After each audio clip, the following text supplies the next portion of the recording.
Imagine stepping into the suffocating heat of an ancient Egyptian tomb. Oh, wow. Yeah, setting the scene right away. You know me. So you're an archaeologist, right? And you are standing in the burial chamber of this ultra-elite dignitary. Like absolute top tier of society. Exactly. Surrounding you are just these remnants of unimaginable wealth. The architecture is monumental. In the chapel annex, you find this colossal limestone statue. I mean, it's 1.5 times life size. Massive. But the statue has been deliberately, violently smashed to pieces. Which is a huge clue, by the way. Right. So you move into the main chamber, expecting to find the sarcophagus plundered for gold. And, I mean, you do find a tunnel dug by intruders. You find the sarcophagus broken open. Naturally. Tomb robbers. But the gold wasn't the target. The intruders left with something far heavier, far more difficult to carry, and carrying this massive religious taboo. The only thing missing from this tomb is the body. Yeah, it is honestly the ultimate archaeological cold case. Because that makes zero sense, right? None. Because grave robbers in the ancient world, they operated under a very strict, very pragmatic set of rules. They were after portable, untraceable wealth. Like fancy beads, gold foil, silver bracelets, Yeah. stuff you can pocket. Exactly. Dragging a mummified human corpse out of a subterranean chamber, up a cramped tunnel, and across the desert is literally the absolute last thing a thief wants to do. It's heavy, it's useless to them, and it's probably cursed in their minds. Right. It makes zero logistical sense, unless, of course, it wasn't a robbery at all.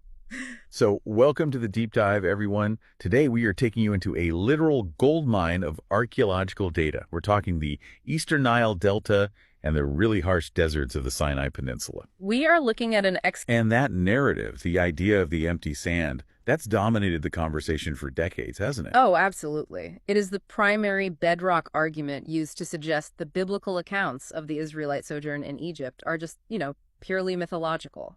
But today, we're looking at a specific, highly detailed counter-framework. Yes. We're pulling from the extensive, peer-reviewed archaeological reports of Dr. Bryant G. Wood, alongside the chronological and linguistic research of Dr. Douglas Petrovich. And their work synthesizes decades of real dirt under the fingernails excavation, right?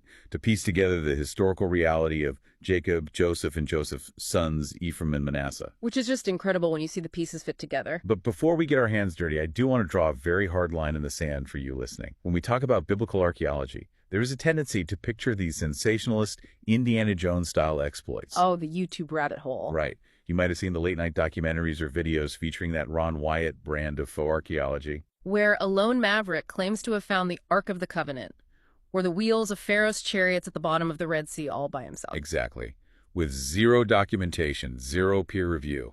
We are not doing that today. That distinction is crucial. We are not dealing with lone wolves or sensational claims made without stratigraphical evidence.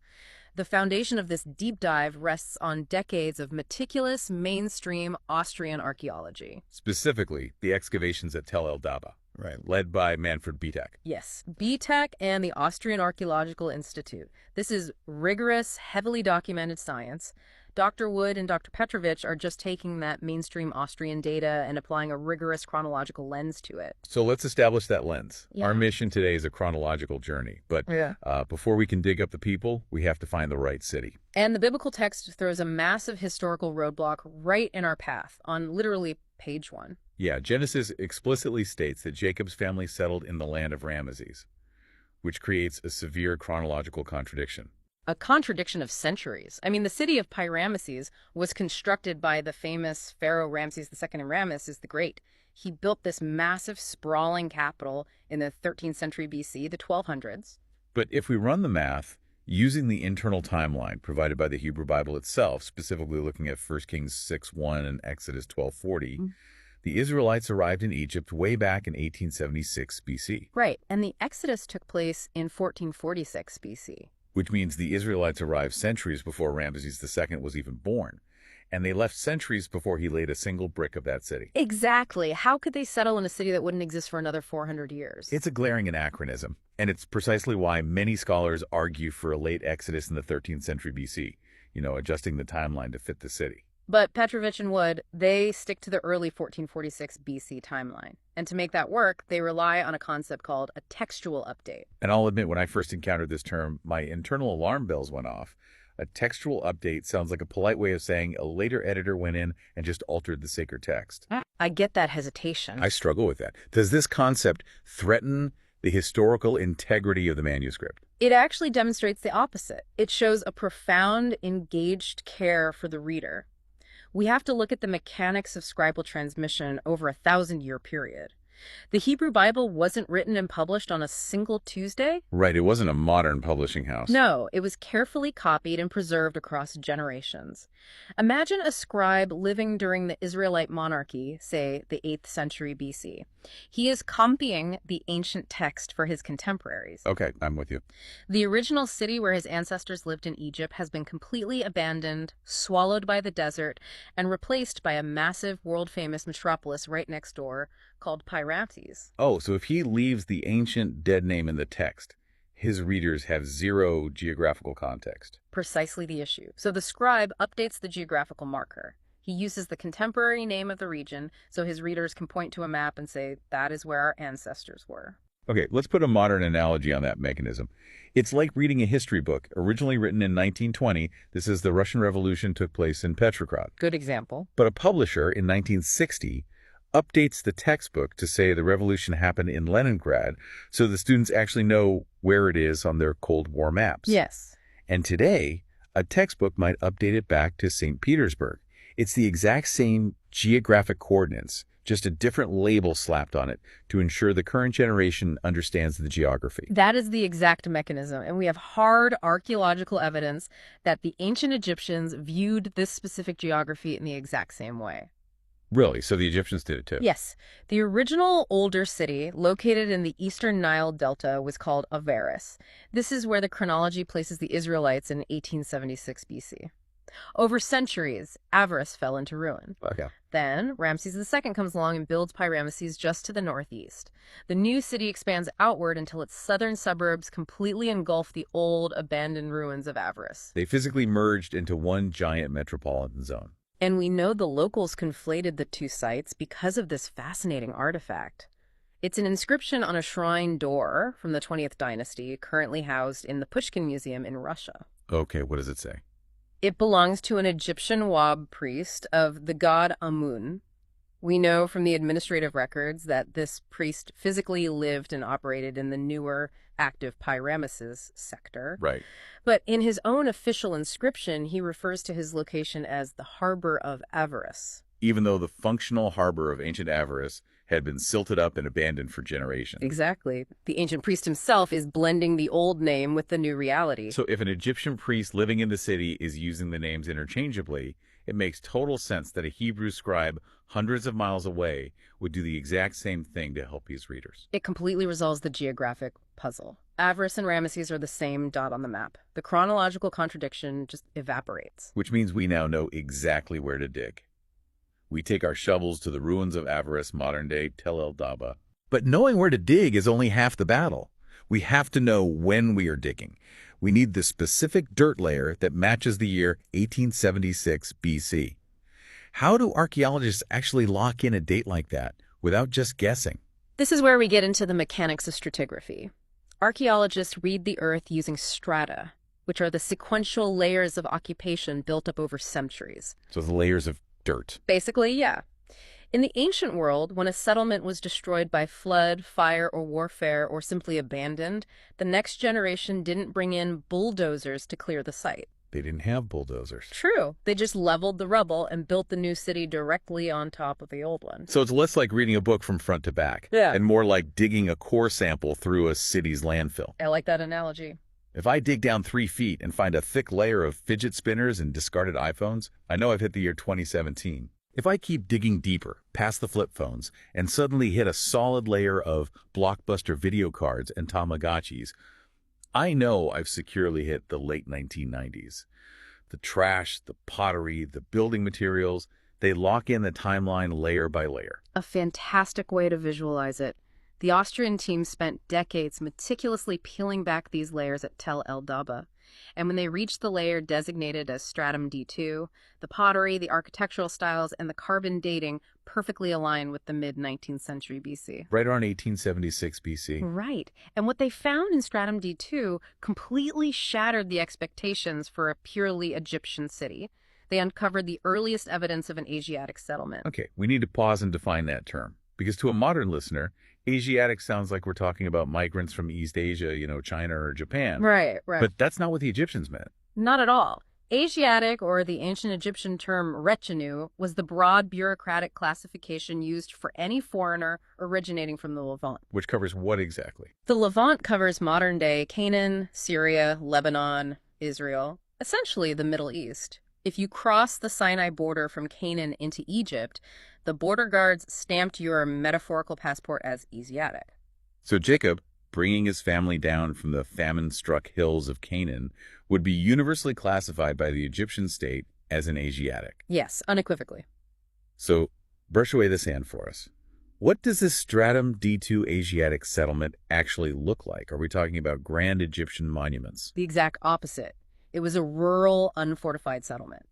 The architecture consisted of simple rectangular huts built out of sand bricks, and woven throughout these huts were extensive enclosure walls. Enclosure walls built specifically for holding large flocks of animals. Yes, it matches the profile of a group of nomadic pastoralists, shepherds, who have just recently decided to settle down in one place. But there's an architectural anomaly that caught everyone's attention, right? There is. Sitting right in the middle of these humble animal pens is a larger structure.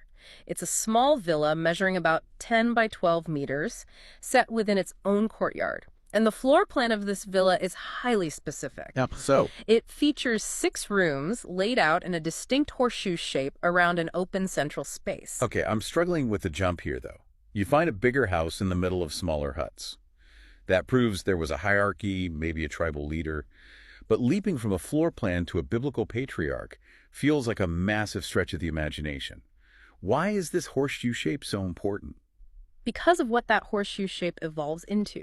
Structurally, this specific layout at Avaris is the exact precursor, the architectural grandfather of what becomes known as the classic 4-room house. What's the 4-room house? The 4-room house is the universally recognized signature architectural style of the Israelites hundreds of years later during the Iron Age in Palestine. Wait, really? So you were saying archaeologists found a proto-Israelite house built in the exact location the text says the Israelites settled, in the exact stratigraphical layer matching the year they supposedly arrived? That is the data the ground provides. The ground floor of this type of house was highly functional. It was used for storing agricultural tools, processing food, sheltering valuable livestock during the winter, while the family lived in the quarters on the second floor. It is a brilliant design for a pastoralist family. And it is completely, fundamentally non-Egyptian. Combined with the fact that roughly 20% of the pottery shards found in the settlement debris were of the Middle Bronze Age Palestinian type, you have a group of people clinging tightly to their Canaanite culture while living on Egyptian soil. But a floor plan only tells us how someone lived, right? It doesn't give us a name. It doesn't tell us who they were. To find an identity, archaeologists know they have to look at how a culture treats its dead. Yes, we need to look at the cemetery. And the cemetery associated with stratum D2, located just southwest of the houses in the open spaces, provides a profound cultural contrast. The physical structures of the tombs were built using mud brick, conforming to traditional Egyptian construction methods. When you live in the Delta, you use the mud of the Delta to build. Makes sense. But the cultural markers hidden inside those mud brick tombs tell a completely different story. The interiors are strictly Asiatic. Take the male burials, for instance. Fully 50% of the adult male graves contained weapons, but not Egyptian weapons. Right. These men were buried with Palestinian-type armaments, specifically duckbill axes, javelins, and daggers. Egyptians generally did not bury their dead with these types of weapons, and they certainly didn't use Canaanite duckbill axes. These men were holding on to their warrior heritage from the Levant. But there is one tomb in this cemetery that dominates all the others. Tomb 1. Take us inside. Tomb 1 is a monumental structure. It's situated about 83 meters from the Proto-Israelite villa. It consists of a nearly square superstructure containing the main burial chamber and a chapel annex attached to the front for memorial offerings. And it was inside that chapel annex, at the bottom of a pit dug by ancient tomb robbers, that excavators found the smashed fragments of the colossal limestone statue we talked about at the beginning of the show. Yes. We know it was an Asiatic dignitary. But break down the specific artistic features that prove this wasn't just a random Egyptian official. Egyptian art operates on a very strict set of visual rules. First, the skin of the statue was painted yellow. In the Egyptian color palette, red ochre was used for Egyptian men, while yellow was the standard mandatory color to depict Asiatic men. Okay, color coding, essentially. Yes. Second, the statue featured a distinct mushroom-shaped coiffure painted red. Again, this is the standard Egyptian artistic shorthand for an Asiatic foreigner. But the most crucial detail, the absolute smoking gun, was carved into the right shoulder of the statue, the throw stick. Explain the mechanics of why a simple curved stick matters so much. In the ancient Egyptian hieroglyphic system, many words end with a symbol called a determinative. A determinative. Yeah. A determinative isn't pronounced out loud. It's a visual cue added to the end of the spelled word to tell the reader what category the word belongs to. Oh, like adding a little picture of a tree at the end of the word oak so the reader knows you're talking about a plant, not a piece of furniture? Exactly the concept. The hieroglyphic symbol of a throw stick, which is a curved piece of wood used for hunting, was the literal determinative for the word foreigner. Wow. So by carving a throw stick onto the shoulder of this massive statue, the artist is making a literal, undeniable declaration. The man buried here is not one of us. He is a foreigner who achieved unimaginable status in our land. So we have a monumental Egyptian tomb situated next to a proto-Israelite house holding a colossal 1.5 times life-size statue of an Asiatic man holding the symbol of a foreigner. It paints a staggering picture. It does. But as we discussed in the intro, it's the empty burial chamber that elevates this from an interesting find to a historical earthquake, because the bones were subjected to a targeted extraction. When the Austrian excavators cleared the main burial chamber, they found fragments of an inscribed limestone sarcophagus. But they found no intact skeleton, just a few stray bone fragments left in the dust. Which is so unusual. Contrast this with the other tombs in the exact same cemetery where the skeletons were found largely intact. And we have to reiterate the psychology of an ancient tomb robber. Digging a tunnel through hard-packed earth and limestone is exhausting, dangerous work. Very. When you breach the chamber, you grab the gold, you grab the amulets, and you get out before the necropolis guards catch you. You do not spend hours wrestling a mummified body out of a heavy stone sarcophagus to drag it away. No. It has zero resale value on the black market, and it invites the wrath of the gods. The evidence points away from robbery and toward a deliberate, careful retrieval. And when we overlay this archaeological reality with the Genesis and Exodus texts, the alignment is chilling. Walk us through that text. Genesis 50 concludes with Joseph dying, being embalmed, and placed in a coffin in Egypt. But before he dies, he makes his brothers and nephews swear a blood oath. When God eventually leads the family out of Egypt back to Canaan, they must take his bones with them. He demands a future extraction. Yes. And then, hundreds of years later, Exodus 13.19 explicitly states that amidst the chaos of the Exodus, Moses kept that promise. He took the bones of Joseph with him. The physical state of Tomb 1 is the exact aftermath you would expect to see if that biblical narrative played out in historical reality. Exactly. But why smash the statue? Why not just leave the monument intact and quietly take the bones? The destruction of the statue gives us the political context. This likely occurred during the Hyksos takeover. The Hyksos. Yes. The Hyksos were a different, heavily armed group of Asiatics who migrated into the Delta and eventually overthrew the native Egyptian authority, ruling northern Egypt for over a century. The biblical text in Exodus 1 mentions a new king who did not know about Joseph. This king didn't respect the old alliances. Right. The new regime comes in, and they start oppressing the local Israelite population because they view them as a potential fifth column, a threat to their new power. And part of establishing a new regime is destroying the monuments of the old one. This colossal statue of Joseph represented an Asiatic who was loyal to the native Egyptian pharaohs. To the Hyksos, that makes him a collaborator. So they target the tomb. They smash the face and the body of the statue. Put yourself in the sandals of the Israelites watching this happen. You see the Hyksos mobs defacing your great-grandfather's monument. You realize the tomb is no longer sacred, it's a target. The remains are going to be desecrated. So they act. Faithful members of the family likely sneak into the necropolis under the cover of darkness. They dig the tunnel themselves, bypassing the blocked main entrance. They break open the sarcophagus, carefully extract the embalmed remains of their patriarch, and hide the bones in their own homes for safekeeping until the day of the Exodus finally arrives. It transforms a dusty stratigraphical report into an absolute thriller. The political tension, the midnight rescue of the bones, it's history breathing. It really is. But this raises a major question about Joseph himself. The Bible portrays him not just as a guy who got a nice statue, but as the master administrator of the Egyptian state, the man who guided the empire through a catastrophic 7-year famine. Yes. If a foreigner actually did that, there has to be bureaucratic paperwork. Do we have the receipts? We do have the receipts, and finding them requires us to shift our timeline slightly forward to the year 1878 BC. Okay, 1878 BC. This is a critical transition period in the Middle Kingdom. Sesostris II, whom Dr. Petrovich identifies chronologically as the pharaoh of the 7 years of abundance, he dies.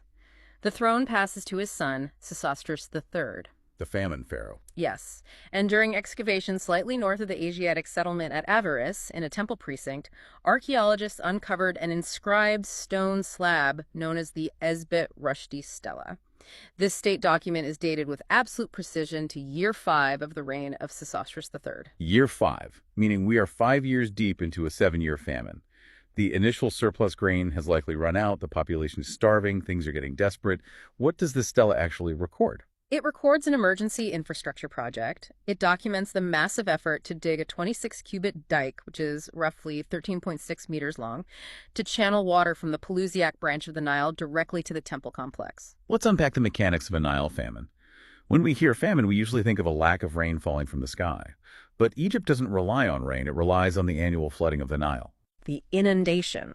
If the monsoon rains in the Ethiopian highlands fail, the Nile doesn't flood. The water levels drop drastically.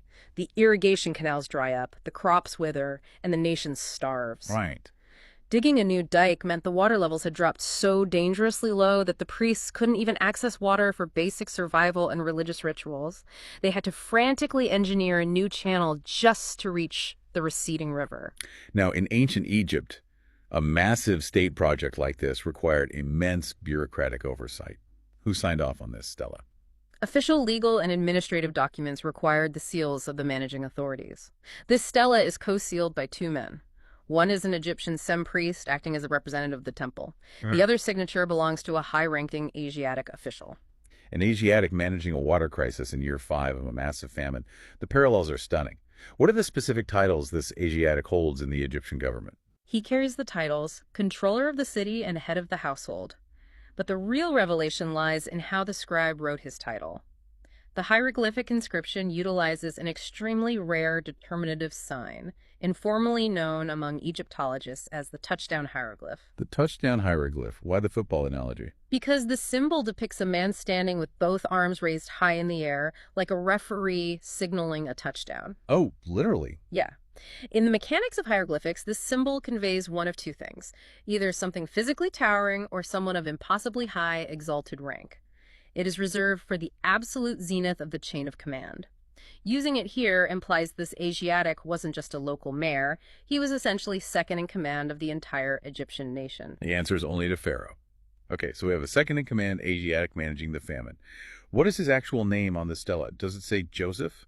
It doesn't use his Hebrew birth name. He actually has a couple of names or epithets listed. One of them translates to, he whose God is at the forefront. He whose God is at the forefront. That immediately triggers a connection to Joseph's defining psychological trait in the text. Every time Joseph is placed in a high-pressure situation, whether he is interpreting dreams for the cupbearer or standing before Pharaoh himself, he deflects the glory. He always says, "It is not in me, but God will give Pharaoh an answer." Putting his deity at the forefront is his entire brand. The correlation to his biblical persona is striking. But the other name listed on the stela is the one that requires some deep cultural context. He's also called Son of Sobek. I have to throw a red flag here because this is where a skeptic would rightfully pounce. Sobek is the ancient Egyptian crocodile god. Yes. Are we really supposed to believe that Joseph, a founding patriarch of monotheism, a man whose family is defined by their rejection of pagan idols, would accept an Egyptian name honoring a crocodile deity? It is a totally valid hesitation, but we have to unmoor ourselves from our modern Western understanding of religion and understand how ancient bureaucratic naming conventions actually functioned. Oh, so? In the Egyptian state apparatus, you were frequently named for the functional reality of what you accomplished, not as a reflection of your personal internal theology. Explain the mechanism behind that. What is Sobek actually famous for in Egyptian mythology? Sobek wasn't just a scary reptile. He was the deity intimately associated with the life-giving waters of the Nile, the inundation, and specifically the massive irrigation projects located in a marshy region called the Fayum. Ah, the Fayum. Yes. And historically, we know that it was during this exact Middle Kingdom dynasty that massive state-sponsored engineering projects were undertaken to redirect water into the Fayum, transforming it into a massive agricultural breadbasket that saved Egypt from starvation. Which is exactly the playbook Joseph executes during this 7 years of plenty. He builds the infrastructure to hoard the grain. Precisely. If this Asiatic official masterminded an unprecedented, highly successful water management and grain storage system, the Egyptian bureaucracy isn't going to invent a new hieroglyph to honor Yahweh. They are going to translate his massive achievement into their own cultural language. That makes total sense. They look at his success and say, the functional spirit of the god who controls the water and provides the food is clearly operating in this man. They gave him an honorific, functional title, Son of Sobek. It is the ancient equivalent of being named the Secretary of Agriculture. It is a functional title, not a statement of faith. That completely reshapes how we should read the biblical text when these characters interact with pagan empires. It's all about context. Okay, so we have established Jacob's humble arrival in the sandbrick huts, and we've seen Joseph operating at the pinnacle of power during the famine. But human history never stays static. The generations turn over. Moving chronologically past Jacob's death in 1859 BC, we look at the next stratigraphical layer up, stratum D1, and the dirt reveals a massive cultural shift. Stratum D1 represents the generational transition. The humble Asiatic sandbrick huts of the D2 phase are intentionally leveled and covered over. In their place, the archaeologists uncovered the foundations of a sprawling palatial complex. I refer to it in the research as the EAR, the Egyptianized Asiatic residence. You mentioned earlier that the original Austrian team classified this massive building as a literal palace, but Dr. Wood pushes back on that designation. Why isn't it a palace? Because it lacks the defining architectural organ of a royal palace. There is no throne room. If you are building a residence for a ruling monarch, you must have a massive centralized hall to hold court and receive dignitaries. This structure doesn't have one. What does it have instead? Instead, the architectural focal point of the massive mansion consists of two perfectly symmetrical twin master bedrooms. Twin master bedrooms, meaning the power in this household wasn't held by a single king. It was shared equally by two highly elite individuals living under one roof. And the cultural shift is absolute. Unlike the earlier phase, which stubbornly retained the Asiatic four-room house design, this new sprawling mansion was constructed entirely utilizing elite, state-level Egyptian architectural design. They didn't just adopt the titles, they adopted the lifestyle. How do we know it was elite state-level design and not just wealthy shepherds trying to mimic Egyptian houses? The mathematics of the construction give it away. The excavators found an ancient Egyptian plumb bob on the site, which is a tool used for establishing perfect vertical lines. Furthermore, by analyzing the specific grid layout and the precise dimensions of the mud bricks used, archaeologists determined the entire complex was laid out using the Egyptian royal cubit. Take me back to middle school math. What is a royal cubit and why does it matter? A standard cubit was the distance from a man's elbow to the tip of his middle finger, roughly 18 inches. But the royal cubit was a standardized state-controlled measurement of exactly 52.4 centimeters. It was the measurement system reserved exclusively for royal construction and state-sponsored temples. So they wouldn't just let anyone use it? No. The fact that the EAR was built using the royal cubit grid proves that these Asiatics had the immense wealth and political leverage required to hire state-level Egyptian engineers and architects to build their home. Which brings us to the ultimate question.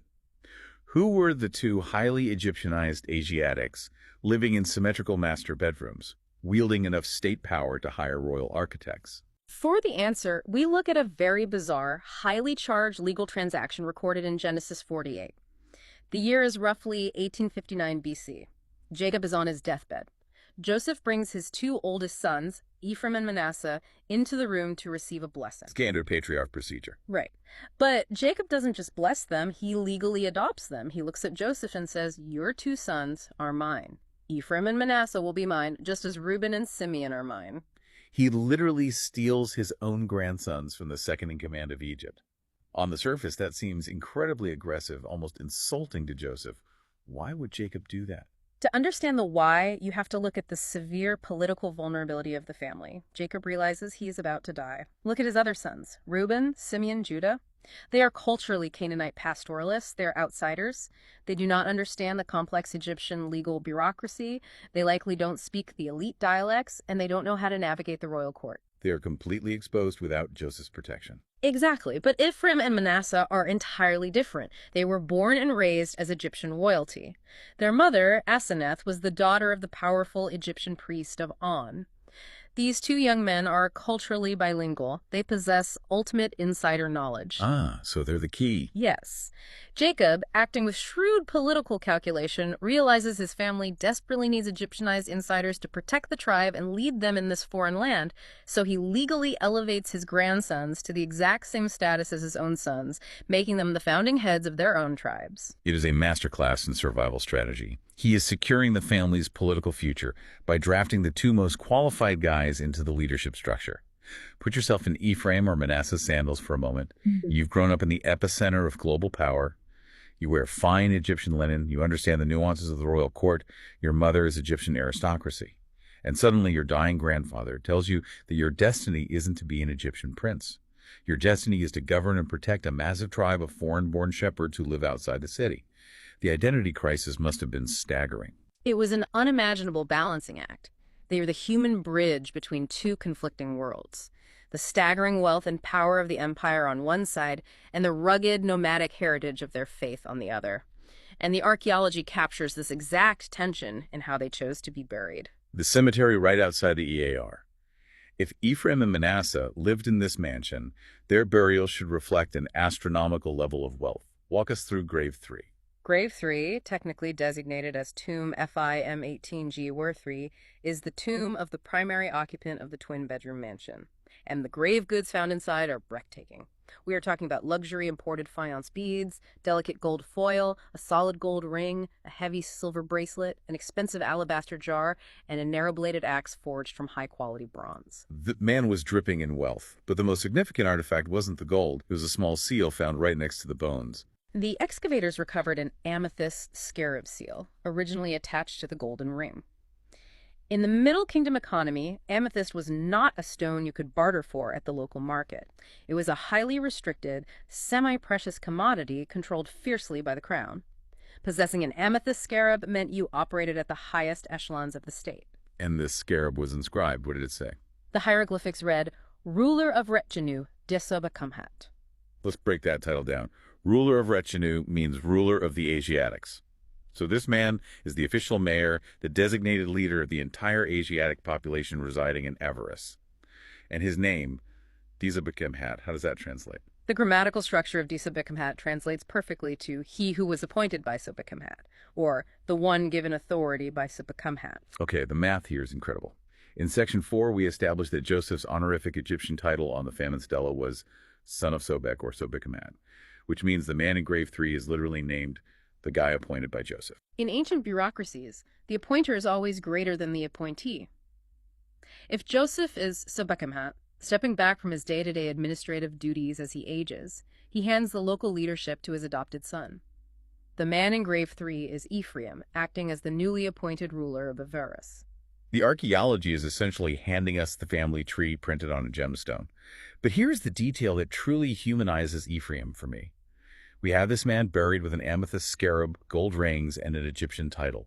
But look at what is buried outside the chamber in the courtyard. In stark, glaring contrast to the Egyptian luxury inside the tomb, the archaeologists found the remains of 5 sheep or goats and 3 donkeys carefully buried in the courtyard outside. Why is that a big deal? Donkeys are just tack animals. Not to the Egyptians. The Egyptian elite heavily frowned upon donkeys.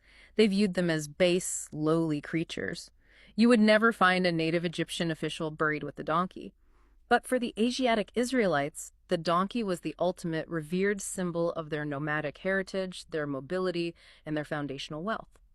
Remember, when Jacob's sons first traveled to Egypt to buy grain during the famine, the text specifies they rode donkeys. This is such a brilliant psychological insight. It is the ancient equivalent of a modern tech billionaire who wears custom Italian suits and flies in private jets, insisting on having his rusty, beat-up 1998 pickup truck buried next to his mausoleum simply to remind everyone where he came from. It shows that despite the twin master bedrooms and the gold rings, Ephraim still fiercely identified with the pastoral Asiatic heritage of his grandfather. He never forgot the sand brick huts his family started in. So Ephraim thrives. He gets the gold ring, the amethyst scarab, and the title ruler of Retinue. He is sitting comfortably in the palatial mansion in Avaris. But this brings us to the older brother, because in that deathbed scene in Genesis 48, Jacob does something highly controversial. He crosses his arms. He intentionally places his right hand on the younger brother, Ephraim, giving him the primary birthright and the primary blessing. Manasseh, the older brother, is demoted to secondary status. So what happens to the older, disfavored brother in the Egyptian state apparatus? He is handed the ancient equivalent of the ultimate dirty jobs assignment. To track Manasseh, we have to physically leave the lush, well-watered Nile Delta and travel far to the south, deep into the brutal, unforgiving desert of the Sinai Peninsula. Specifically, we are looking at the ancient state-run turquoise mines of Megara and Serbet el-Qadim. Correct. The Egyptian crown ran a highly lucrative, massively scaled mining expeditions down there. The logistical challenge was immense. You are managing thousands of workers in searing heat hundreds of miles from the supply lines of the Nile. It required intense organization, and the crown only entrusted these expeditions to high-ranking, deeply capable officials. And down in these miserable desert mines, archaeologists have found massive stone monuments, steels standing 8 to 9 feet tall, covered in Egyptian hieroglyphics. But when linguists analyze these inscriptions, they realize something was deeply wrong with the grammar. The hieroglyphics are hacked up. The grammar is sloppy, the syntax is often wrong, but more importantly, the inscriptions contain a massive linguistic smoking gun. The writer consistently utilizes a grammatical feature called mimation. Okay, take us back to English class. What on earth is mimation and why does it matter? Mimation is a feature found in certain Semitic and Afroasiatic languages, like Ancient Hebrew or Akkadian. It is the practice of adding an optional M sound, an M suffix, to the end of certain nouns. It's entirely up to the speaker whether to use it or not. It doesn't fundamentally change the word's meaning. It's just a linguistic habit native to Semitic speakers. So how does that show up in Egyptian writing? The writer of these stelas took the Egyptian hieroglyph of an owl, which represents the phonetic M sound in Egyptian, and started slapping it onto the end of his words to create monomasmation. Which a native Egyptian scribe would literally never do. Never. It breaks the fundamental rules of Egyptian grammar. This definitively proves that the person carving these monumental stones was not Egyptian. He was a Semitic-speaking Asiatic whose brain was wired for Hebrew syntax, trying his best to adapt the complex Egyptian hieroglyphic system to fit his native tongue. He's hacking the language, so we have a high-ranking Asiatic managing the turquoise mines. What is his official title on these steles? He proudly claims the title Brother of the Ruler of Retinue. He is literally identifying himself as the brother of Ephraim. Exactly. Furthermore, he utilizes the exact same rare touchdown hieroglyph, the symbol of exalted rank, that his father Joseph used on the famine dike inscription back in Avaris. He calls himself the head of the household. He is intimately aware of his family's administrative history and titles. And what name does he write down for himself? The phonetic rendering of his name is Hebeded. Hebeded. Now, Dr. Petrovich noted that this took some intense linguistic decoding to untangle. What does Hebeded actually translate to? It is entirely unique. No one else in the entire span of Egyptian history uses this name.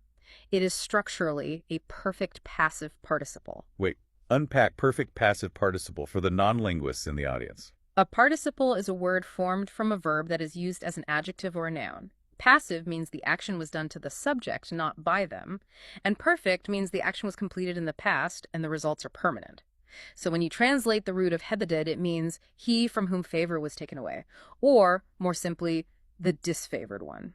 The disfavored one.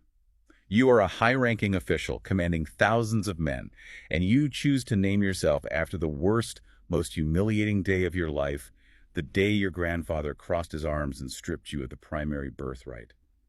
It is the ultimate expression of Middle Eastern melancholy. It perfectly, poignantly captures Manasseh's demotion beneath Ephraim. It is a name born out of a defining, unchangeable historical trauma. But the linguistic ties are only half the story. The absolute smoking gun, the piece of evidence that locks this historical identification down beyond any reasonable doubt, is found at the very base of these steels. This is my favorite detail of the entire deep dive. It's like discovering the ancient equivalent of a proud dad's Instagram feed carved into rock. Ibn had a habit of drawing pictures of his expeditions at the bottom of the stones.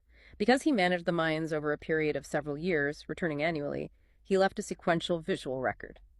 In these drawings, he depicts an Asiatic youth, his son, leading a donkey. And because the steel spans several years, you can literally watch the kid grow taller in the subsequent drawings as he matures. Yes, the artwork ages with the boy. And on one specific monument, Sinai 112, Hebeded decides to write the youth's name out phonetically above the drawing. The boy's name is Shechem. Shechem. Now, for anyone who has ever waded through the dense genealogical records of the Old Testament, where do we find the name Shechem? You only find it in one highly specific location regarding this family. If you open the book of Joshua, chapter 17, verse 2, it meticulously lists the genealogical descendants of Manasseh to establish land allotments. And right there in the text, Shechem is recorded as the literal son of Manasseh. Let that sink in. The mathematical probability of this being a coincidence is astronomically low. You have a man titled the brother of the ruler of Avaris. He writes in Semitic hacked hieroglyphs. He names himself the disfavored one.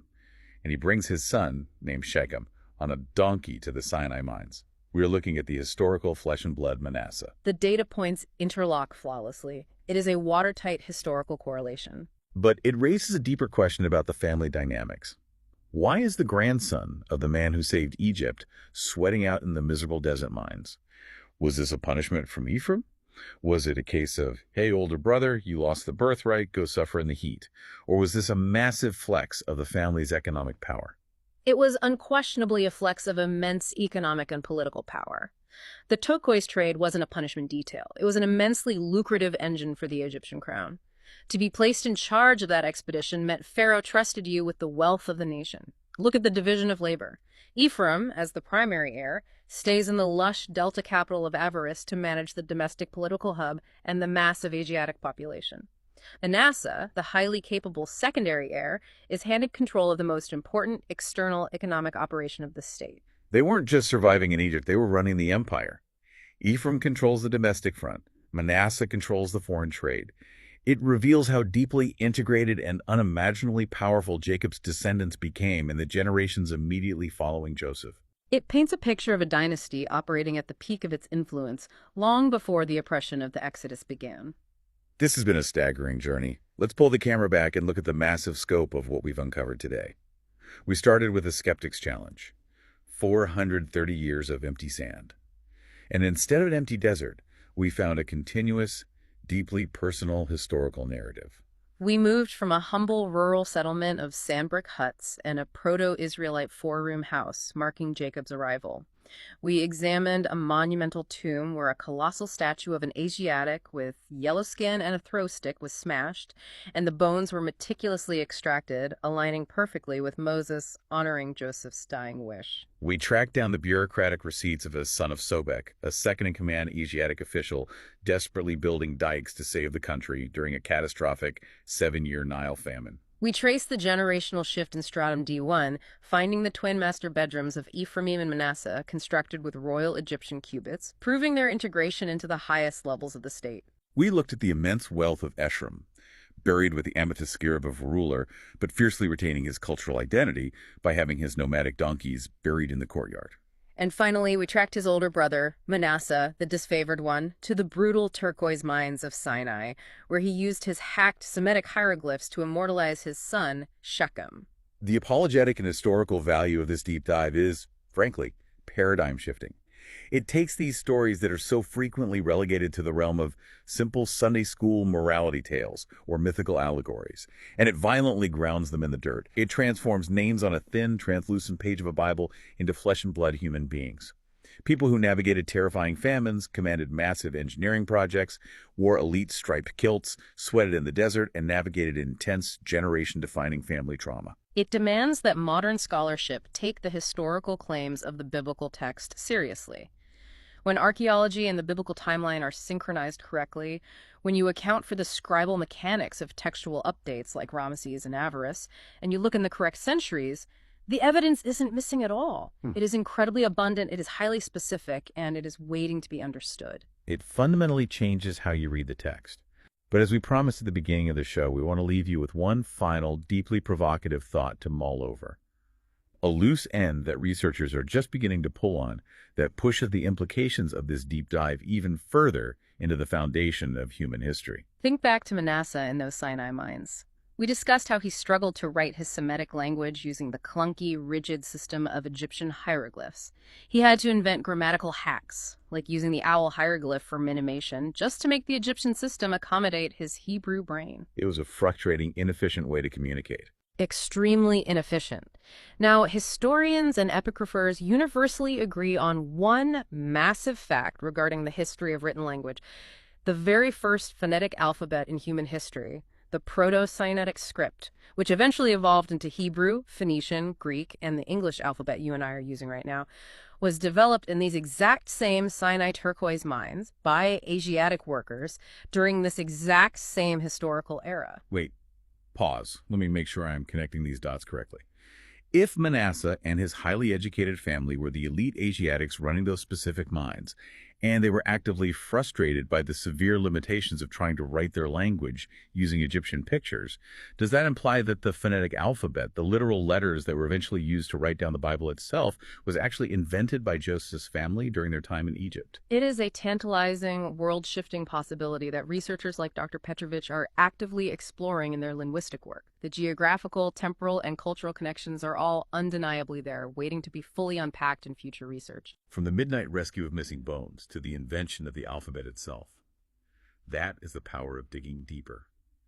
We started by talking about the desire for a clean, simple line of proof in archaeology.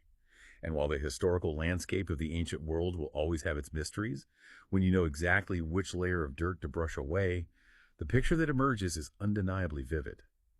It is the portrait of a family that didn't just survive in a foreign land, they changed the entire course of human history. Thank you for joining us on this deep dive. Keep questioning the consensus, keep digging for the mechanics behind the history, and we will see you next time.